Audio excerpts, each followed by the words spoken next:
ìṣẹ́jú àáyá ni ìròyìn. ìròyìn ní ìṣẹ́jú àáyá. ìkànnì Jígí alára 24. ó tún ti yà òwe jájọgbọ́. lóní ṣókí la mú àwọn ìròyìn yìí wá. ìròyìn ní ìṣẹ́jú àáyá. ẹ kú dédé àsìkò yìí o, ìròyìn ní ìṣẹ́jú àáyá la mú wá sétí gbọ̀nyìn láti ìkànnì Jígí alára. orúkọ tèmi ni Agnes Olúwatósìn. àjọ EFCC ti mú gbajúmọ̀ oníṣòwò kan Pascal Okechukwu tí gbogbo èèyàn mọ̀ sí Cubana Chief Priest sí àhámọ́ ní ìgbáradì fún fífi ojú ba ilé ẹjọ́ lónìí ọjọ́ 17 oṣù kẹrin ọdún 2024. nínú ìwádìí ìròyìn jẹ́ kó yé wa pé púpọ̀ nínú ikọ̀ Boko Haram lóbìnrin ti ní àyípadà ọkọ̀ ọ̀tún láti gbé ìgbé ayé tó ṣe déédéé látàrí pé wọn kò rí ọkọ fẹ́ wọn. àjọ NANS ìyẹn National Association of Nigerian Students ẹ̀ka ti olú ìlú àpapọ̀ ní ìlú Àbújá ti pè fún àtúnṣe kíákíá sí ìgbìmọ̀ tó ń rí sí ètò ìdìbò àti àwọn ìgbìmọ̀ mìíràn kí iṣẹ́ wọn kó lè di ohun tí hàn kedere sí àwọn aráàlú.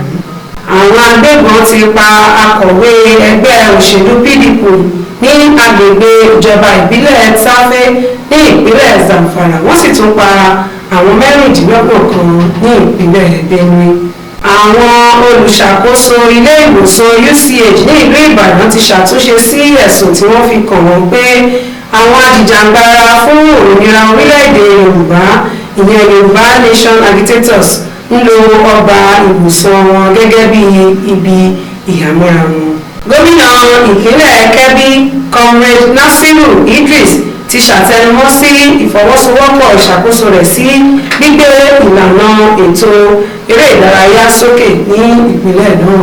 àwọn ológun orílẹ̀-èdè Nàìjíríà sọ pé gbogbo ètò ti tò láti rí pé wọ́n kọ́ ilé tó yẹ fún gbogbo àwọn ọmọ ogun tí wọ́n gbógun ti ètò àìláàbò ní orílẹ̀-èdè yìí, èyí tí yóò jẹ́ ibùgbé wọn lẹ́yìn tí wọ́n bá fẹ̀yìntì. ilé ẹ̀kọ́ gíga fún àwọn akọ̀wé àti alákòóso ti ẹ̀ka Àbújá ti ṣe ìfilọ́lẹ̀ arábìnrin Chioma Angeka Okeke gẹ́gẹ́ bí alága wọn tuntun tí yóò ṣe alámọ̀rí ilé ẹ̀kọ́ náà. ó ṣeé ṣe kí ìkún omi ó wáyé láwọn agbègbè ìjọba ìbílẹ̀ 148 káàkiri ìpínlẹ̀ 29. mínísítà fún àwọn ohun èlò omi àti ìmọ́tótó ọ̀jọ̀gbọ́n Joseph Utsef ló kìlọ̀ èyí. alága àjọ EFCC Ọlá Olúkóyèdé ti rọ àwọn adarí àti àwọn ọmọ ẹgbẹ́ olùtajà láti jẹ́ alábàáṣiṣẹ́pọ̀ tó ṣe gbára lé tí yóò sì tẹ̀síwájú láti máa ṣiṣẹ́ pẹ̀lú ìwà ọmọlúwàbí. ẹ̀bù ìfọ́po ti ìlú Port Harcourt kò tí ì bẹ̀rẹ̀ iṣẹ́ pẹ̀lú gbogbo ìdánilójú tí àwọn aláṣẹ náà ṣe pé yóò bẹ̀rẹ̀ láti bí ọ̀sẹ̀ méjì sẹ́yìn. àjọ tó ń rí sí ètò ọmọnìyàn lágbàáyé ti sọ pé agbègbè àríwá ìwọ̀ oòrùn orílẹ̀-èdè Nàìjíríà ti di agbègbè tí ìwà ọ̀daràn àti ìwà ìkà pọ̀ sí jùlọ lórílẹ̀-èdè yìí, èyí tí ó sì jẹ́ ohun ìbànújẹ́ àti ohun tí kò ṣeé tẹ́wọ́gbà. àwọn agbébọn ya wọ abúlé Nauma ìjọba ìbílẹ̀ Malu Fashi ní ìpínlẹ̀ Katsina, wọ́n jí àwọn obìnrin àti àwọn ọmọ gbé lọ.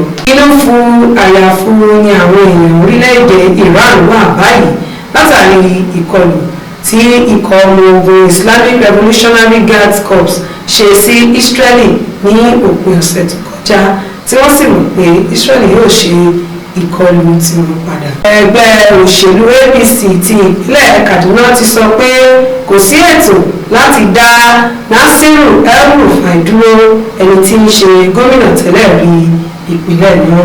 ìyàwó ọ̀gbẹ́ni Tawase Ogunde tí ń ṣe olórí tẹ́lẹ̀ rí fún àwọn òṣìṣẹ́ fún gómìnà tẹ́lẹ̀ Samuel Ortom, arábìnrin Abigail àti ìránṣẹ́bìnrin rẹ̀ Patient Ogute tí wọ́n jí gbé lọ ti gba òmìnira padà. gómìnà ìpínlẹ̀ Imo Ìrètí Uzodinma lọ́jọ́ Ìṣẹ́gun sọ pé òun lépa kí àlàáfíà jọba ní ìpínlẹ̀ Imo àti lórílẹ̀-èdè Nàìjíríà lápapọ̀. ìdíyelé owó àpò ìrẹsì kan ti wálẹ̀ láti 84,000 naira tí ó jẹ́ ní oṣù kejì ọdún tí a wà nínú rẹ̀ yìí sí 68 naira báyìí.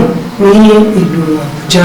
Ẹbu ìfọpo Dangote ti kéde lọ́jọ́ Ìṣẹ́gun pé ìdíyelé owó dísẹ́ẹ̀lì ti wálẹ̀ láti náírà 1,200 ìyẹn 1,200 naira fún jálá dísẹ́ẹ̀lì kan sí náírà. Ẹ foríjì mí o tó bá ṣeé ṣe pé ẹ ṣalábàápàdé fọ́nrán ibi tí mo ti ń náwó fún àwọn olólùfẹ́ mi.